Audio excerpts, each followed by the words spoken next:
자, 하고 여러분, 이번 주 강의 한번 시작해 보도록 하겠습니다. 이번 주 저희들이 논의할 강의의 제목은 예수의 계시입니다. 예수의 계시 혹은 계시된 예수라고 하면 될 것 같습니다. 예수님이 계시가 됐다라는 거예요. 펜이 너무 좀 두꺼운 관계로 살짝 좀 얇은 것으로 한번 바꾸어 보겠습니다. 자, 성금요일과 부활의 영향. 성금요일은 뭔가요? 십자가에서 달려 죽던 예수님이 달려 죽기 직전 그리고 달려 죽은 그 사건을 의미합니다. 그리고 부활. 십자가와 부활 이 두 사건이 제자들에게 미친 영향은 상상을 초월하지요. 어떻게 보면 제자들의 삶에 있어서 가장 큰 영향을 미친 것은 예수님이 죽은 것 그리고 부활한 것이 아닐까 싶습니다.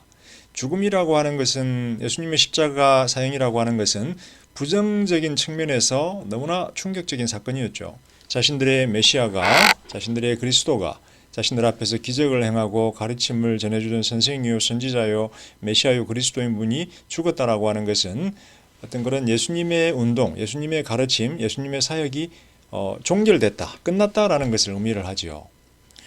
그런데 다 끝난 줄 알았어요. 사흘 후에 어떻게 되나요? 예수님이 부활을 하셨어요. 그래서 부활이라고 하는 것은 예수님의 사역에 대한 제자들의 경험, 이해가 긍정적으로 완전히 뒤바뀌어 버린 것을 의미합니다. 그래서 제자들의 신약성서 신학 혹은 제자들의 예수 이해를 결정지은 가장 중요한 요소는 바로 예수의 죽음과 부활이다 라고 우리가 볼 수 있습니다. 이 사실에 대해서 아무도 반박할 수가 없을 것입니다. 충격이지요. 예수의 죽음이 제자들에게 준 충격, 굉장히 부정적이죠. 그런데 예수의 부활이 제자들에게 준 충격, 굉장히 긍정적이지요. 둘 다 극단적입니다. 거의 이렇게 가다가 낭떠러지로 떨어졌다가 다시 올라간 이런 경험이죠. 자, 죽음과 부활을 경험하면서 제자들은 예수님이 왜 죽었을까? 또 예수님이 왜 부활하셨을까에 대해서 알기를 원했어요. 자, 그들은 예수의 죽음과 부활의 의미에 대해서 알기를 원했는데 어디로 가야 될까요? 무엇을 통해서 어떻게 예수님의 죽음과 부활의 의미를 알 수 있을까요? 예, 맞습니다. 구약을 통해서입니다. 왜냐하면 구약은 제자들에게 성경이었기 때문에 하나님의 예언의 말씀, 기록된 말씀을 담고 있었기 때문에 제자들은 구약을 읽으면서 예수의 죽음과 부활을 해석하고 이해하기를 원했어요. 그런데 여러분, 예수의 죽음과 부활이라고 하는 새로운 경험을 가지고 새로운 렌즈를 가지고 새로운 해석학적 안경을 가지고 구약을 읽기 시작하자 구약 성서의 내용들이 새롭게 해석되기 시작했어요. 예를 들어 이사야서 같은 경우 11장 그리고 42장에 보면 메시아, 기름 부음 받은 메시아에 대한 예언의 말씀이 나오는데 그전에는 미래에 어떤 메시아에 대한 예언의 말씀이 담겨 있나 보다 라고 생각을 했지만 예수의 죽음과 부활을 경험한 제자들은 이 본문이 바로 예수에 대한 예언의 말씀이다라고 하는 사실을 굳게 믿게 되었어요. 그래서 그들이 구약을 읽을 때는 이제 예수의 빛 아래서 계시된 예수의 빛 아래서 완전히 새롭게, 전혀 새롭게 구약을 읽기 시작을 했어요. 또 재밌는 거는 누가복음 24장 27절을 보게 되면 부활한 예수가 나타나서 엠마오로 가는 두 제자를 만나고 그리고 다른 11명의 제자들에게 자신의 죽음과 부활에 대해서 설명을 해주는 장면이 등장을 합니다. 무엇을 통해서요? 모세와 선지자들을 통해서. 이거는 뭔가요? 모세는 토라죠, 토라. 모세는 토라. 너무 두껍네요. 그 다음에 선지서는 율법서니까 선지서는 프로핏. 프로핏, 선지자. 그래서 구약 성경을 타낙이라고 부르는데 이거 타낙, 요거는 토라. 요거는 나비임 N입니다. 그 다음 요거는 크투빔. 그래서 구약 성경은 세 부분으로 나눠져 있죠. 토라, 율법서, 나비임, 너비임인가요? 나비임인가요? 너비임이겠죠. 너비임, 토라, 나비임 같습니다. 율법서, 선지서, 크투빔, 다른 기타, 시편과 같은 기타, 시편 욥기와 같은 기타 문서. 그런데 제일 중요한 것은 토라와 선지서, 율법서와 선지서였죠. 그래서 모세와 선지자들, 즉 구약을 통해서 예수의 죽음과 부활을 예수님 스스로 설명을 해주고 있다라는 겁니다. 자, 요거 잘 기억을 해줬으면 좋겠습니다. 자, 두 번째 포인트죠. 제자들이 경험한 예수의 부활은 단순한 한 인간의 부활이 아니었습니다. 아, 예수라고 하는 한 사람이 죽었다가 다시 살아났구나, 부활이구나, 이게 아니라 온 우주의 역사를 바꾸어 버리는 종말의 때의 서막을 알려준다라는 겁니다. 자, 다니엘서 12장 1, 2절에 보게 되면 유대인들의 묵시 전통이 등장을 하는데요. 유대인들은 메시아의 부활, 미래에 올 메시아의 부활이 종말의 때, 마지막 심판의 때의 시작이다라는 거예요. 그렇게 믿었어요, 유대인들은. 이제 메시아가 부활할 때 종말의 때가 시작하고 이제 종말의 파노라마가 지속이 된다라는 거예요. 즉 예수의 부활을 통해서 예수라고 하는 한 인간이 부활한 것이 아니라 예수님이 하나님의 종말의 때를 새롭게 역사에서 열어버리고 모든 인류가 그 종말의 때에 영향 아래 놓이게 된다라는 겁니다. 따라서 예수의 부활은 제자들의 인식을 완전히 바꾸어 놓는 결정적인 사건이 돼요. 어떤 인식이요?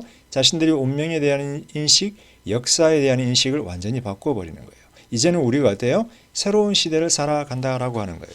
마치 코비드-19을 경험한 우리가 코비드 전의 시대와 코비드 이후의 시대로 구분이 되잖아요. 코비드를 경험한 시대는 뭐예요? 코비드를 경험하기 이전의 시대랑 완전히 다른 거예요. 이제 우리는 좀 더 새로워진 바이러스라든지 전염병이라든지 뭐 그런 것들에 대한 새로운 이해를 가지고 새로운 시대를 또 살아가는 거예요. 자, 그 다음에 종말의 서막이었고 예수의 부활과 연관하여 또 다른 충격적인 사건은 단순히 예수가 부활했고 종말이 시작되었다라는 측면을 넘어서서 예수님이 우주의 주인으로 높아지셨다라고 하는 사실을 자각하게 된 거예요. 자, 시편 110편 1절에 보게 되면 주께서 하나님이 다윗한테 말씀하시기를 다윗의 주한테 내 보좌 우편에 앉아 있으라라고 말씀을 하세요. 이게 하나님이 이렇게 계셨는데 하나님이 다윗의 주한테 내 보좌 우편에 앉아 있으라. 이거는 뭐예요? 하나님이 다윗의 주한테 내 보좌 우편에 앉아 있으라. 이 말은 하나님의 보좌를 공유하는 두 번째 하나님이 등장을 했다라는 거예요. 첫 번째 하나님 아버지고 이 두 번째 하나님이 등장을 했는데 이 두 번째 하나님이 누구냐라는 거예요. 다윗은 말해 주지 않고 있죠. 근데 제자들은 이 두 번째 하나님이 바로 우주의 주로 높아져서 세상을 하나님과 함께 다스리는 예수 그리스도라고 하는 사실에 대해서 깨달아지는 거예요. 우주의 주로 예수가 높아지셨다라는 것은 재림에 대한 기대를 향상시켜요. 무슨 말인가요? 예수님이 나중에 재림의 때에 다시 이 땅에 오신다라는 거예요. 고린도전서 빌립보서에 보면 나오죠. 왜 오시나요? 심판을 하시기 위해서 오신다라는 거예요. 그래서 우주의 주이신 예수가 재림하셔서 다시 오셔서 세상을 심판할 것이다 라고 하는 종말론적인 우주관을 예수가 우주의 주로 높아지셨다라는 사실을 통해서 그 종말론적인 우주관이 더 강화되게 됩니다. 자, 조금 더 내용을 한번 살펴보도록 하겠습니다. 예수의 부활과 주로 높아지심은 단순히 과거에 발생한 사건이 아니었습니다. 제자들에게는 예수가 과거에 며칠 전에, 몇 달 전에, 몇 년 전에 죽고 높아지셨어, 부활하시고 높아지셨어 라고 하는 과거의 사건이 아니에요. 왜? 성도들의 현재에서 주로 높아지신 예수를 경험을 하는 거예요. 예수가 지금 주로 높아지셔서 하늘에서 이 땅을 다스리고 있는 거예요. 제자들을 포함해서. 그래서 제자들의 현재 경험 속에서 주 예수의 통치를 경험을 하는 거예요. 어떻게 경험을 할까요? 예수가 이 땅에 보내신 성령을 통해서 경험을 하게 됩니다. 그리고 또 방금 앞에서 제가 말씀을 드렸지만 미래의 재림의 때에 심판이 있을 것이다. 예수를 통해서 다시 말하면 부활한 예수, 주로 높아지심은 미래에 성도들이 경험할 심판, 그리고 구원, 그런 어떤 건 하나님의 어떤 그런 구원의 어떤 최종적인 결론, 이런 것들을 경험할 수 있게 되는 근거가 되지요. 그래서 예수의 부활과 주로 높아지심은 성도들의 과거뿐만 아니라 성도들의 현재의 삶 그리고 성도들의 미래의 삶까지 다 총체적으로 영향을 미치는 사건이에요. 그리고 단순히 예수가 부활했고 주로 높아지셨다라는 것은 그들이 지식적으로 인식하는 것을 뛰어넘어서 체험적으로 경험하는 신앙이에요. 자신들의 현재의 삶에서 또 과거의 삶에서 경험을 했고 앞으로 미래에도 경험을 할 것이다 라는 거예요. 그래서 이 신앙이 그들에게 예수에 대한 신앙이 그들에게 체험적인 경험이었다라는 사실이 굉장히 중요합니다. 왜 중요할까요? 그들의 고백을 읽고 복음서를 읽고 그들의 간증을 듣고 하는 우리 현대의 성도들도 그죠? 그들과 함께 부활하고 높아지신 주님에 대한 어떤 그런 경험을 현재 우리도 하고 있다라는 거예요. 우리도 과거에 예수의 부활과 높아지심에 동참하고 있고 현재의 우리도 예수의 주로 높아지심을 경험하고 있고 미래에 우리도 제자들과 함께 재림할 예수를 경험한다라는 거예요. 그래서 신앙은 체험적인 것이다.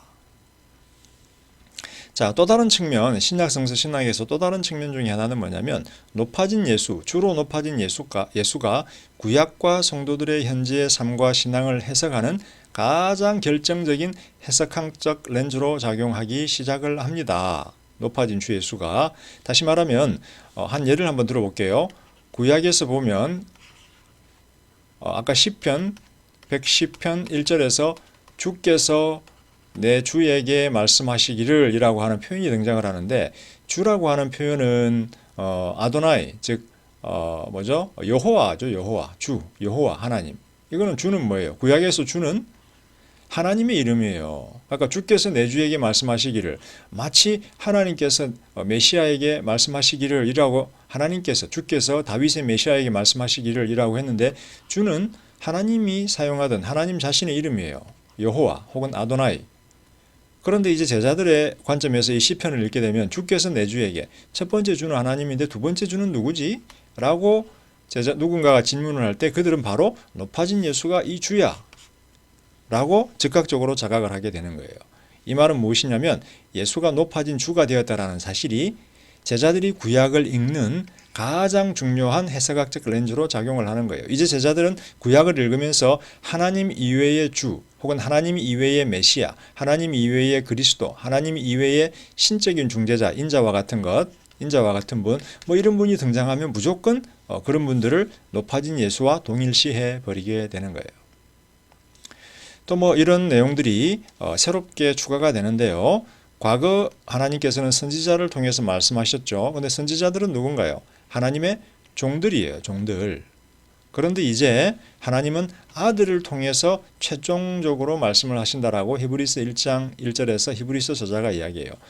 종들을 보내는 것은 사환이죠. 하나님의 사환들이 와서 말했지만 이제는 아들 예수가 왔다는 거예요. 예수는 하나님의 아들이잖아요. 최종적인 통첩이라는 거예요. 최종적인 통첩. 종들을 통해서 경고하다가 이제 말을 안 들으니까 아들을 보내서 최종적으로 최후 통첩을 했다라는 거예요.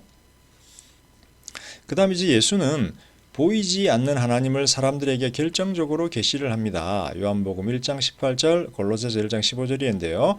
구약에서는 사람들이 선지자를 통해서 하나님의 음성을 들었어요. 그리고 하나님의 영광이 하나님의 보좌에 비추어져 있는 것을 보았어요. 그런데 영광 뒤에 놓여 있는 하나님의 얼굴은 아무도 보지 못했어요. 그런데 이제 요한복음을 포함한 신약 성서의 제자들은 그렇게 이야기하죠. 예수가 바로 보이지 않는 하나님을 결정적으로 계시했다라는 거예요. 아들인 예수를 본 자는 하나님 아버지를 보았고 아들인 예수의 음성을 들은 자는 하나님 아버지의 음성을 들었고 아들 예수에게 순종하는 자는 하나님께 순종을 하는 자고 아들 예수를 거절하는 자는 하나님 아버지를 거절하는 자라는 거예요. 굉장히 중요한 어떤 계시적인 측면에서의 예수의 중요성을 복음서 저자들은 그렇게 이야기를 합니다. 여기 해석학적 렌즈라는 측면하고 유사한데요. 구약을 해석하는 해석학적으로 가장 중요한 렌즈가 높아진 예수라고 하는 사실, 이 세 번째 포인트가 그 부분하고 굉장히 유사한데요. 예수는 과거 구약의 중요 요점들을 가리고 있던 베일들을 걷어냅니다. 고린도후서 3장 14절에서 바울이 이야기하는데요. 여러분 출애굽기 34장에 보면 모세가 등장을 해요. 모세가 시내산에서 율법을 받아요. 그럴 때 어떻게 되나요? 모세가 시내산에서 율법을 받으니까 모세의 얼굴에 광채가 나기 시작해요. 왜 광채가 나나요? 율법이 하나님으로부터 온 하나님의 선물이기 때문에 율법과 함께 하나님의 영광이 모세의 얼굴에 비추었고 따라서 모세의 얼굴에 광채가 나기 시작했어요. 그래서 모세가 수건으로 이렇게 자기 얼굴을 가렸어요. 사람들이 두려워하니까. 근데 바울은 모세의 얼굴을 가렸던 이 수건이 유대인들의 마음까지도, 율법을 읽는 사람들의 마음까지도 가려버려서 어떤 그런 구약이 가지고 있던 중요한 요점들, 예수를 향한 기독론적 주요 요점들을 이해하지 못하게 했다 그래요. 그런데 바울은 뭐라 그러나요? 예수를 바라보면 예수 안에서 이 베일들이 다 걷어진다라는 거예요. 무슨 말이에요? 이 베일들이 예수 안에서 제거가 되고 구약의 본질적인 의미들을 이해할 수 있게 된다라는 거예요. 예수의 얼굴에서 뭐가 비치나요? 하나님의 영광이 비쳐요. 해석학적인 렌즈로 예수가 기능한다라는 거예요. 자, 이제 한두 가지 더 여러분들하고 나누어 보고 짧은 브레이크를 한번 가지게 될 텐데요. 여기서 우리는 한번 질문을 해볼 수 있겠죠. 그래, 예수의 죽음과 부활은 굉장히 중요하고 신약 성서 저자들의 신학에 있어서 가장 결정적인 사건이었다. 그러면 부활 전에 예수님이 사역했던 것, 가르쳤던 것은 어때? 부활 후에 부활한 예수가 제자들에게 미쳤던 영향하고 부활 전에 예수가 미쳤던 영향하고 서로 다른가? 부활 전에 예수님의 사역과 가르침의 중요성은 별로 중요하지 않는가? 라고 질문을 할 수가 있어요. 바꾸어 말하면 신약 성서 신학은 바울이라고 하는 사람이 부활한 예수 이후에 시작한 것이고 바울 전에 예수님을 만났던 12명의 제자들 이런 사람들은 죽음과 부활의 영향을 덜 받고 과거 사역과 가르침만 보았기 때문에 12제자들은 신약성서 신학을 발전시키는데 별로 기여를 안 했나? 바울만 시작했나? 그 다음에 이제 세 번째 문제는 뭐냐면 역사적인 예수와 믿음의 그리스도가 서로 다른 것인가? 라는 거예요. 역사적인 예수는 십자가에 달려서 죽기 전에 이 땅에서 살았던 예수를 의미해요. 역사 속에 살았던 예수. 믿음의 예수는 부활한 이후 하늘 우주로 높아진 주 예수를 의미해요. 왜? 하늘로 높아진 주 예수를 우리가 보지 못하잖아요. 단지 믿잖아요. 그래서 믿음의 그리스도는 부활 이후의 예수를 의미하고 역사적 예수는 부활 전에 예수를 의미해요. 이 둘이 그러면 다른 분인가? 십자가에 달려 죽으셨던 예수는 좀 나약한 분이셨고 부활하신 예수는 높은 분이고 요 믿음, 주에 대한 믿음과 제자들의 믿음과 실제로 살았던 예수는 다른 분인가? 그렇지가 않죠. 그렇지가 않습니다. 요 둘 간에 연속성이 존재합니다. 예수와 주 간에 연속성이 존재해요. 이분이 바로 이분으로 높아지신 거예요. 이때는 예수님이 좀 겸손하게 낮은 인간의 모습으로 존재하셨죠. 맞아요. 그리고 이때는 이제 주로 높아지셨죠. 맞아요. 그런데 이 두 분 간에 연속성이 존재하잖아요. 이분이 이분이에요. 이분이 이분이고 이분이 이분인 거예요. 그리고 이때 만났던 이때 예수를 만났던 제자들의 예수 이해하고 이때 예수를 만났던 제자들의 예수 이해하고도 연속성이 존재하는 거예요. 이때 예수를 향한 처음 믿음을 가지고 있었는데 이때 주 예수를 만나면서 이 처음 믿음이 더 커진 거예요. 그렇게 생각을 하면 될 것 같아요. 제자들이 예수로부터 듣고 이해하고 부활 전이에요. 그리고 감명받은 것들의 집합체가 모여 복음서 전통으로 확장이 됩니다. 여기서 예수로부터 듣고 이해하고 감명받은 것을 단순히 부활 전뿐만 아니라 부활 후를 또 포함시켜야 될 것 같아요. 그래서 부활 전으로 제자들이 예수로부터 들은 말씀, 깨달았고 이해한 말씀, 그리고 그들 마음속에 감명받은 것들, 이것들이 모여가지고 복음서 전통이 돼요. 즉 예수에 관한 복음서 저자들의 이해를 총체적으로 연결한 것이 복음서 전통이에요. 그런데 이 복음서 전통은 인간의 손에 닿지 않는 순수한 역사적 예수의 가르침일까요? 그러니까 복음서 안에 담겨 있는 우리의 복음서 안에 담겨 있는 예수에 대한 이해나 예수에 대한 기록은 인간의 손이 닿지 않은 순수한 역사적인 예수의 가르침일까요? 그렇지 않죠. 이 복음서는 예수님의 가르침을 제자들이 듣고 이해하고 깨달은 것. 그래서 예수님의 가르침에다가 제자들의 이해와 깨달음이 더해진 것이 바로 복음서 전통이라는 거예요. 죄송합니다. 그렇다면 우리는 복음서들 간의 차이점들을 우리가 알 수가 있죠. 네 복음서가 있는데 약간씩 차이가 있어요. 살짝 좀 달라요. 이 차이점들은 어떻게 이해할 것인가? 복음서들 간에 존재하는 차이점들은 제자들의 상이한 이해와 해석을 반영해요. 제자들이 동일한 예수를 보고 동일한 사건을 설명하지만 그들이 이해하고 해석할 때는 약간 사람마다 다르게 해요. 이것은 마치 사거리가 있어요. 차가 오다가 두 대가 빵 부딪혔어요. 그러면 이쪽에서 본 사람, 이쪽에서 본 사람, 이쪽에서 본 사람, 이쪽에서 본 사람이 똑같은 사건을 보았어요. 그렇지만 본 각도에 따라서 약간 달라요. 이쪽에서 본 사람은 이게 A라고 하고 이게 B라고 합시다. A 쪽에서 보기 때문에 이렇게 해서 부딪히는 게 보이고 이쪽 사람은 이렇게 부딪히는 게 보이고 이쪽 사람은 이렇게 부딪히는 게 보이고 이쪽 사람은 이렇게 부딪히는 게 보여요. 그래서 어디에 서 있느냐에 따라서 동일한 사건을 약간 다른 각도에서 보고 다른 각도에서 이해한다라는 거예요. 마찬가지로 복음서들이 4개가 있는데 동일한 예수를 보고 동일한 예수의 가르침을 듣지만 그들의 이해와 해석은 약간 달라진다. 그들이 어디에 처해 있느냐에 따라서. 자, 이 부분에서 제가 이제 중요하게 생각하는 거, 강조하고 싶은 거는 이 역사적인 예수, 즉 부활 전 예수님하고 믿음의 주 그리스도, 그러니까 부활 이후에 주로 높아지신 성도들의 믿음의 대상이 되는 주, 부활 후 그리스도와 간에 연속성이 존재한다라는 거예요. 이분이다라는 거예요. 연속성이 존재한다. 그런데 이분에 대한 깨달음과 이분에 대한 깨달음, 제자들의 처음 깨달음과 나중의 깨달음은 약간 달라진다.